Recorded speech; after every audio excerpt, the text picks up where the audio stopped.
ఓం శాంతి 21/9/2023 మధురమైన పిల్లలు, ఎప్పటివరకైతే ఆత్మ పాత్రలో ఉంటుందో అప్పటి వరకు 100% పూర్తి విశ్రాంతి లభించదు. విశ్రాంతి అనేది నిర్వాణధామంలోనే లభిస్తుంది. అక్కడ ఏ పాత్ర ఉండదు. ప్రశ్న: ఏ పిల్లలైతే నడుస్తూ నడుస్తూ చదువుతో అలసిపోతారో వారికి ఎటువంటి సంకల్పాలొచ్చి వికల్పాల రూపాన్ని ధరిస్తాయి? జవాబు: 1. వారికి తండ్రిని వదిలేయాలి అనే సంకల్పాలు, అనగా విడాకులిచ్చే సంకల్పాలు వస్తాయి. బాబా అంటారు, ఈ సంకల్పం రావడం కూడా వికల్పమే. ఇటువంటి సంకల్పాన్ని చేయడం కూడా పాపమే. చదువును చదువుకోకపోవడం అంటేనే అలసిపోవడము. ఇటువంటి పిల్లలు తమ భాగ్యాన్ని పాడు చేసుకుంటారు. 2. ఒకవేళ ఏదైనా విషయం కారణంగా మాతాపితలపై అలిగితే వారు 21 జన్మల రాజ్యాధికారాన్ని పోగొట్టుకుంటారు. పాట: ఈరోజు మానవుడు అంధకారంలో ఉన్నాడు. ఓం శాంతి. ఇది భక్తిలోని పాట లేక ప్రార్థన. ఎవరి వద్ద ప్రార్థన చేస్తారు?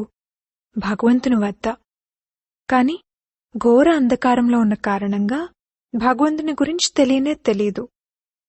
మరిప్పుడు ఎవరు వినాలి? ఎప్పుడైతే భగవంతుడు వారి పిలుపును వింటారో అప్పుడే వచ్చి జ్యోతిని వెలిగిస్తారు. కాని పిల్లలకు భగవంతుని గురించి తెలియనే తెలియకపోతే మరి వారు ఎలా వినగలరు? ఇప్పుడు మీరు సమ్ముఖంగా కూర్చున్నారు. భగవంతుడు మిమ్మల్ని ఘోర అంధకారం నుండి అత్యంత ప్రకాశంలోకి తీసుకువెళ్తున్నారు. బ్రహ్మ యొక్క రాత్రి మరియు బ్రహ్మ యొక్క పగలు అని అంటూ ఉంటారు కూడా. రాత్రివేళలో ప్రతి ద్వారం వద్దకు ఎంతో భ్రమిస్తూ ఉంటారు కూడా. పర్వతాలపైకి, ధార్మిక స్థలాలకు, మందిరాలకు, మసీదులకు మొదలైన వాటికి వెళ్తారు. కాని భగవంతుడు ఎక్కడ లభిస్తారు? భగవంతుడి జన్మను కూడా భారత్లోనే జరుపుకుంటారు. శివరాత్రి అని అంటారు కదా. తప్పకుండా వారి స్మృతిచిహ్న విగ్రహాలు కూడా భారత్లోనే ఉన్నాయి. కాని వారెప్పుడొస్తారు అన్నది అర్థం చేసుకోరు. పూర్తిగా ఘోర అంధకారంలో ఉన్నారు. ఇప్పుడు మీరు ఘోర అంధకారంలో లేరు. మీరు నంబర్వార్ పురుషార్థానుసారంగా ప్రకాశంలోకి వస్తూ ఉంటారు. ఈ సృష్టి అంతటినీ ఎవరు రచిస్తారు మరియు ఎలా రచిస్తారు అనేది మీకు తెలుసు. మీరు ఇక్కడకు ఈశ్వరీయ విశ్వవిద్యాలయంలోకొచ్చారు. ఇక్కడ ఈశ్వరుడు చదివిస్తారు, మనుషుల నుండి దేవతలుగా తయారు చేస్తారు. ఈ జ్ఞానాన్ని మీలో కూడా నంబర్వార్గా అర్థం చేసుకుంటారు. కొందరు బాగా అర్థం చేసుకుంటారు. పూర్తిగా అర్థం చేసుకొని మరికొందరు పారిపోతారు. మాతాపితలపై అలుగుతారు. ఆశ్చర్యం కలిగేలా మాతాపితలపై అలుగుతారు. చూస్తారు, ఇతరులకు వినిపిస్తారు, మళ్లీ అలుగుతారు. మాతాపితల ద్వారా తమకు 21 జన్మల కొరకు స్వర్గరాజ్యాధికారం లభిస్తుందని తెలుసు. అయినా కాని మర్చిపోతారు.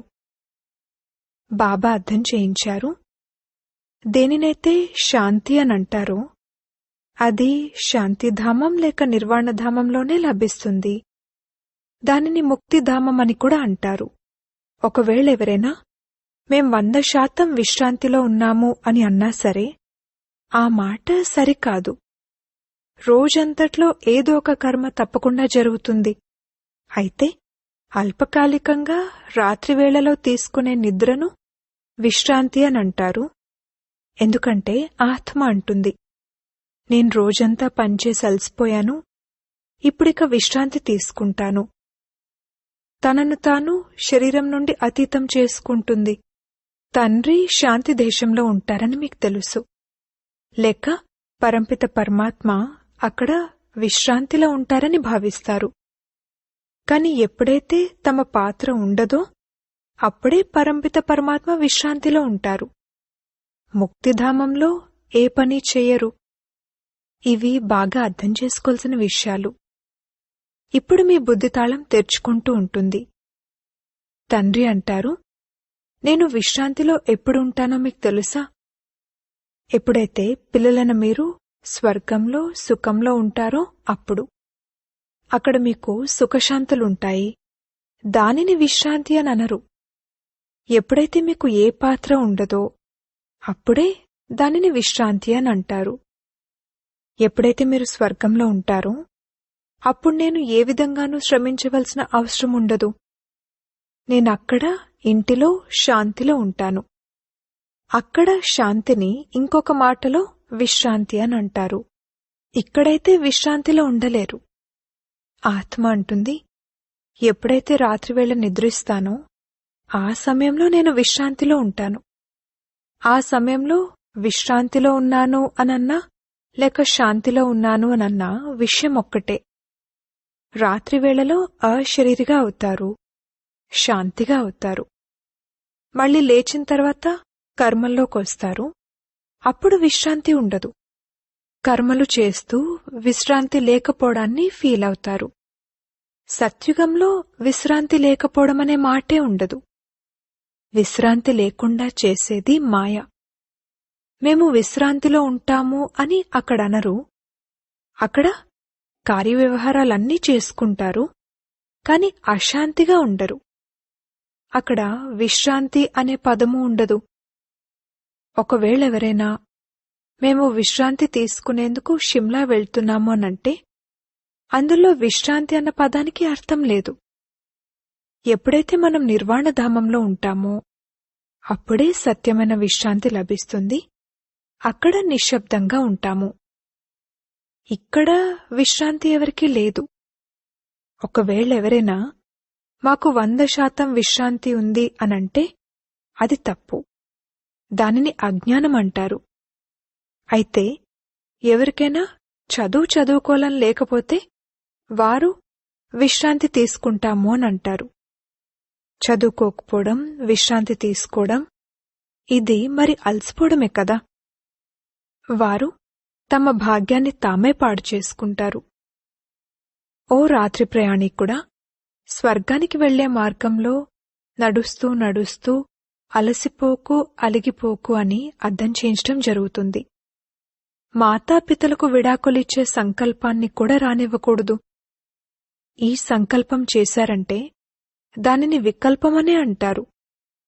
ఏ మాతాపితల ద్వారానైతే స్వర్గరాజ్యాధికారం లభిస్తుందో వారి గురించి సంకల్పాన్ని కూడా ఎందుకు రానివ్వాలి? అప్పుడప్పుడు వదిలేయాలి, ఏం అర్థం కావడం లేదు అన్న సంకల్పం వస్తుంది అని రాస్తారు. అరే, ఇది అర్థం చేసుకోవాల్సిన సమయం కదా.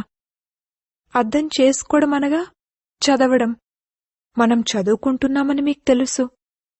జ్ఞానసాగరుడైన ఉన్నతోన్నతుడైన పరంపిత పరమాత్మ గురించి ఎవ్వరికీ తెలీదు. బ్రహ్మ, విష్ణు, శంకర్లు మరియు లక్ష్మీనారాయణ గురించి తెలుసు. కాని భారతవాసులకు లక్ష్మీనారాయణలు రాజ్యాన్ని ఎప్పుడు తీసుకున్నారు మరియు అది వారికెవరిచ్చారు అన్నది తెలీదు. మాయ పూర్తిగా ఘోర అంధకారంలోకి తోసేసింది. రచయితైన తండ్రి మనుష్య సృష్టిని ఎలా రచిస్తారు అనేది తండ్రి వచ్చి అర్థం చేయిస్తారు. ఇదెవరికీ తెలీదు. తండ్రే కూర్చుని అర్థం చేయిస్తారు. ప్రజాపిత బ్రహ్మను సృష్టికర్త అని అనరు. వారిని ప్రజాపిత అని అంటారు కాని వారు రచయిత కాదు. మమ్మల్ని అల్లా పుట్టించారు అని మనుషులంటారు.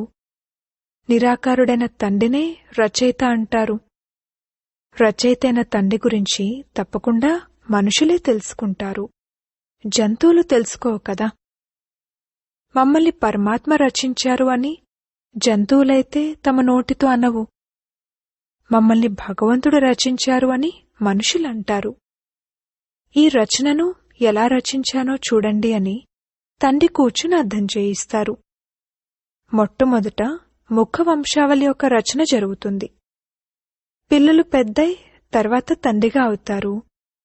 అనంతమైన తండ్రి అంటారు, నేను కూడా రచనను ఎలా రచిస్తానో చూడండి. ఇతనిలోకి ప్రవేశించి ఇతని నోటి ద్వారా ఇలా చెప్తాను, హే ఆత్మ, నీవు నావాడివి, నేను నీ తండ్రిని. తర్వాత ఇతని ద్వారా పిల్లలను మిమ్మల్ని రచిస్తాను. మీరు ముఖవంశావళి. అజ్ఞాన కాలంలో కూడా అంటారు కదా, నీవు ఎలా ఉన్నా ఎవరే ఉన్నా అచ్చంగా అలా నావారే. ఈ తండ్రి కూడా అలాగే అంటారు. మీరు బ్రహ్మకు పిల్లలుగా అవుతారు. కావున ఇప్పుడు మీరు ముఖవంశావళి, తర్వాత మీరు కుఖవంశావళిగా కూడా అవుతారు. తండ్రి అంటున్నారు, మీరు నావారు. తర్వాత మీరు దైవీ వంశంలోకి వెళ్తారు. తండ్రి ఈ ఈశ్వరీయ రచనను ఎలా రచిస్తారు? ఇది ఎవరూ అర్థం చేసుకోలేరు. నేను కూడా ముఖవంశావళిగా అవుతాను అని ఈ బ్రహ్మ కూడా అంటారని తండ్రి అర్థం చేయిస్తారు. తండ్రితో పాటు తల్లి తప్పకుండా కావాలి. మేము ప్రజాపిత బ్రహ్మ ముఖవంశావళి అని, శివ్బాబా మమ్మల్ని తమవారిగా చేసుకున్నారని మీరంటారు. వారికి శరీరమైతే కావాలి కదా. శివ్బాబాకైతే శరీరం లేదు. శరీరాన్ని అద్దెకు తీసుకుంటారు. ఆ తర్వాత మీరు నావారు అనంటారు. దీనిని ముఖవంశావళి అనంటారు.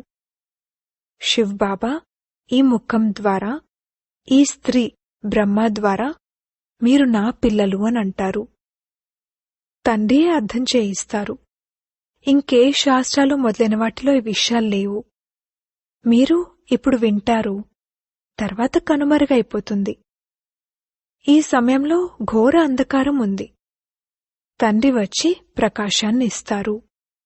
కావుననే బ్రహ్మ యొక్క రాత్రి మరియు బ్రహ్మ యొక్క పగలు అని అంటూ ఉంటారు. ఎంతో కొంత అయితే ఉంది కదా. అంతా అసత్యమే, సత్యం ఇసుమంత కూడా లేదు అని అంటూ ఉంటారు.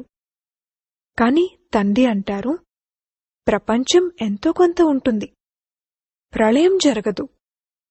కొందరు ఉంటారు, ఆ తర్వాత వృక్షం వృద్ధి చెందుతుంది.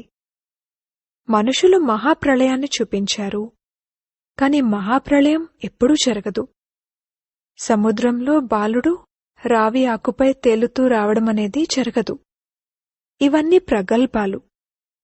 తండ్రి అర్థం చేయించారు, మీరెప్పుడైతే గర్భమహల్ నుండి వస్తారో అప్పుడక్కడ ఆనందంలో ఉంటారు. అక్కడ దుఃఖం పాపకర్మలు ఉండవు. అది ఉన్నదే పుణ్యాత్ముల ప్రపంచం.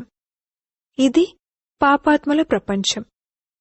ఇక్కడ మీరు అంతా త్యాగం చేసి సదా పుణ్యాత్ములుగా అవుతారు. మీరు ఎంతటి పుణ్యం చేస్తారంటే ఇక అర్ధకల్పం వరకు ఎవరూ మిమ్మల్ని పాపాత్ములు అని అనరు. మీరు అవినాశీ పుణ్యాత్ములుగా అయిపోతారు. ఇక్కడ మళ్ళీ అర్ధకల్పం పాపాత్ములు అని అంటారు. గడియ గడియ దానపుణ్యాలు చేస్తూ ఉంటారు. భారత్ను సంపూర్ణ ధర్మాత్మ అని అంటారు. భారత్లో దానపుణ్యాలు చేస్తారు. ఈ ప్రపంచాన్ని మనం వదలనున్నామని, మళ్లీ ఇందులోకి వచ్చేది లేదని మీకు తెలుసు. ఈ ప్రపంచ సామాగ్రిని మీరు కొత్త ప్రపంచం కొరకు ట్రాన్స్ఫర్ చేసుకుంటారు. మనుషులు ఈశ్వరార్పణం చేస్తారు, అనగా మరుసటి జన్మ కొరకు ట్రాన్స్ఫర్ చేసుకుంటారు. ఇక్కడ మీరు 21 జన్మల కొరకు ట్రాన్స్ఫర్ చేసుకుంటారు. కావున ఎంతో కావాలి కదా. మీ నుండి మొత్తం చెత్తనంతటినీ తీసుకుని కొత్తవిస్తారు, పాతవి తీసుకుని బంగారం విస్తారు. మీరు సత్యతతో తండ్రికిస్తారు. తండ్రి కూడా మీకు సర్వస్వము ఇస్తారు. మీ పాత్ర ఏదైతే కొనసాగుతూ వచ్చిందో అది డ్రామాలో ఉంది. అందరూ ఇళ్ళు వాకిళ్లను వదిలేశారు. లేకపోతే గోశాల ఎలా తయారవుతుంది, భట్టి ఎలా తయారవుతుంది అనేది మనుషులకు తెలియదు. పిల్లి పిల్లలు మొదలైనవి అందులో ఉన్నాయన్నట్లు వారు చూపిస్తారు. ఈ జ్ఞానమంతా పిల్లలైన మీకిప్పుడుంది. తర్వాత అక్కడ ఈ జ్ఞానం ఉండదు. మనం ఈ విధంగా 21 జన్మలు రాజ్యం చేస్తాము, మళ్లీ పడిపోతాము అని అక్కడే ఈ జ్ఞానం ఉండదు. త్రికాలదర్శులుగా అయ్యే పాత్ర మీలో ఇప్పుడే ఉంటుంది. ముఖ్యమైన హీరో హీరోయిన్ల పాత్ర మీదే. ఈ పాత్ర ఇంకెవ్వరికీ లేదు. అసురుల నుండి దేవతలుగా, మళ్లీ దేవతల నుండి అసురులుగా భారతవాసులైన మీరే అవుతారు. మిగిలినవన్నీ ఉపకథలు మాత్రమే. నాటకం మధ్యలో నవ్వు పుట్టించే ఆటలు కూడా ఆడతారు కదా. అర్ధకల్పం తర్వాత దేవీదేవతా ధర్మం కనుమరుగైపోతుంది. మీ బుద్ధిలో ఈ చక్రమంతా తిరుగుతూ ఉంటుంది. అందుకే మీరు అర్థం చేయిస్తారు కదా. పరంపిత పరమాత్మ కూడా పరమ ఆత్మయే. వారు పరంధామంలో ఉంటారు. తండ్రి అంటారు, నాలో జ్ఞానమంతా ఉంది. నేను మనుష్య సృష్టికి చైతన్య బీజరూపుడను. అక్కడ అవి జడమైన బీజాలు, శివుడైతే చైతన్యమైన బీజము. వారి ప్రతిమ పూజించబడుతుంది. ఈ రోజుల్లో గవర్నమెంట్ వృక్షాలకు అంట్లు కడుతూ ఉంటుంది. వీరు చైతన్య బీజము. వీరిని మనుష్య సృష్టిరూపీ వృక్షానికి బీజమని అంటారు. నాకు మొత్తం వృక్షం యొక్క జ్ఞానం ఉంది. కావున ఎవరైనా మేము 100% విశ్రాంతిలో ఉన్నాము అనంటే 100% పూర్తి విశ్రాంతి ఎప్పుడూ లభించదు అని అర్థం చేయించాలి. అయితే స్వర్గంలో 100% పవిత్రత సుఖశాంతులుంటాయని అనొచ్చు. దాని పేరే స్వర్గం. తండ్రిని సత్ శ్రీ అకాలనంటారు. వారు సత్యం వినిపించేవారు. వారిని మృత్యు కబళించదు. వారిని కాలుడికే కాలుడు అనంటారు. తండ్రి అంటారు, ఇది చీచీ ప్రపంచం. ఈ ప్రపంచానికి తప్పకుండా నిప్పంటుకోనున్నది. ఈ మహాభారత యుద్ధం మహాకళ్యాణకారి అని పిల్లలైన మీకు తెలుసు. మనుషులు శాంతి ఏర్పడాలి అని యజ్ఞాలు రచిస్తారు. అనగా స్వర్గద్వారాలు తెరుచుకోకూడదు అని భావిస్తున్నట్లు. మీరైతే చప్పట్లు కొడతారు. ఈ ప్రపంచానికి నిప్పంటుకుంటే మేం కొత్త ప్రపంచమైన వైకుంఠంలోకి వెళ్తాము అని. ఈ వినాశజ్వాల ఈ రుద్రజ్ఞాన యజ్ఞం నుండి ప్రజ్వలితమైంది. ఎవరైతే తండ్రికి చెందినవారిగా అవుతారో వారే స్వర్గాధిపతులుగా అవుతారు. మిగిలిన వారందరూ లెక్కాచారాలను తీర్చుకుని తిరిగి వెళ్ళాలి. ఇప్పుడు తిరిగి ముక్తిధామంలోకి వెళ్లి మళ్లీ మన పాత్రను రిపీట్ చేయాలని మీకు తెలుసు. సత్యుగంలో ఇంతమంది దేవీదేవతలు ఎక్కడి నుండి వచ్చారు? మనుషుల నుండి దేవతలుగా తయారు చేసేందుకు భగవంతునికి ఎంతో సమయం పట్టదు అని అంటారు. మిమ్మల్ని గవ్వల నుండి వజ్రాల వలె, పతితుల నుండి పావనులుగా తయారు చేస్తారు. ఎవరు ఎంతగా జ్ఞానాన్ని ధారణ చేస్తారో అంతటి పదవిని పొందుతారు. రాజధాని స్థాపన అవుతుంది. మనం మన కొరకు శ్రీమతంపై స్వర్గాన్ని స్థాపన చేసుకుంటున్నామని మీకు తెలుసు.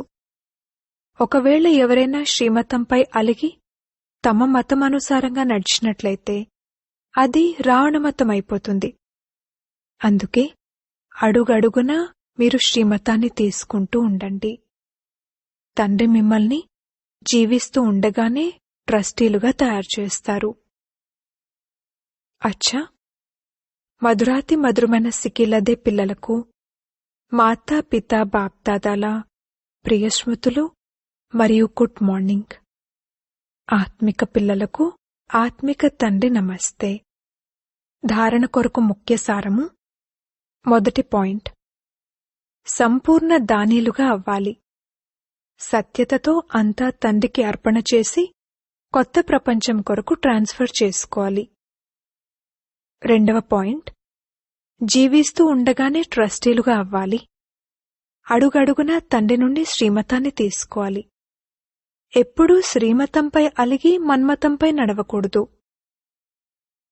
వరదానము, కంబైన్డ్ రూపధారిగా అయి సేవలో ఈశ్వరీయ ఇంద్రజాలాన్ని అనుభవం చేసే ఈశ్వరీయ సేవాధారి భవ. స్వయాన్ని కేవలం సేవాధారిగా కాదు, కాని ఈశ్వరీయ సేవాధారిగా భావిస్తూ సేవ చేయండి. ఈ స్మృతి ద్వారా స్మృతి మరియు సేవ స్వతహాగా కంబైన్డ్ అవుతాయి. ఎప్పుడైతే భగవంతుణ్ణి సేవ నుండి వేరు చేస్తారో అప్పుడు ఒంటరిగా ఉన్న కారణంగా సఫలత అనే గమ్యం దూరంగా కనిపిస్తుంది. అందుకే కేవలం సేవాధారి కాదు, కాని నేను ఈశ్వరీయ సేవాధారిని అన్న పేరు సదా గుర్తున్నట్లయితే సేవలో స్వతహాగానే ఈశ్వరీయ ఇంద్రజాలం నిండుతుంది మరియు అసంభవం కూడా సంభవం అవుతుంది. స్లోగన్, కర్మయోగిగా అవ్వాలంటే కమలాసనదారిగా, అతీతంగా మరియు ప్రియంగా అవ్వండి. ఓం శాంతి.